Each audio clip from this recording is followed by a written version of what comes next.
আগামীকালের রাশিফল চন্দ্র রাশির ওপর তুলা রাশি 1 সেপ্টেম্বর 2025। আজকের দিনে আপনাদের মধ্যে কেউ কেউ জরুরি সিদ্ধান্ত নিতে বাধ্য হতে পারেন, যা আপনাদের উত্তেজিত এবং বিচলিত করতে পারে।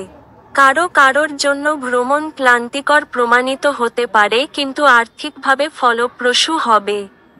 অফিসের কাজে আপনার অত্যধিক নিযুক্তির কারণে আপনার স্ত্রীর সাথে সম্পর্ক আন্তরিকতাহীন হয়ে উঠবে।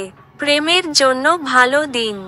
আজ আপনি জানতে পারবেন যে আপনার ভালোবাসার সঙ্গীই একমাত্র জন যিনি অনন্তকাল পর্যন্ত আপনাকে ভালোবাসবে। আজ আপনার উচিত গুরুত্বপূর্ণ সমস্যায় নজর কেন্দ্রীভূত করা। একটি ভালো ডিনারের সঙ্গে রাত্রে ভালো ঘুম আপনার বিবাহিত জীবনে আজকের জন্য আশা করতে পারেন। আপনার ভাগ্যবান সংখ্যা 7।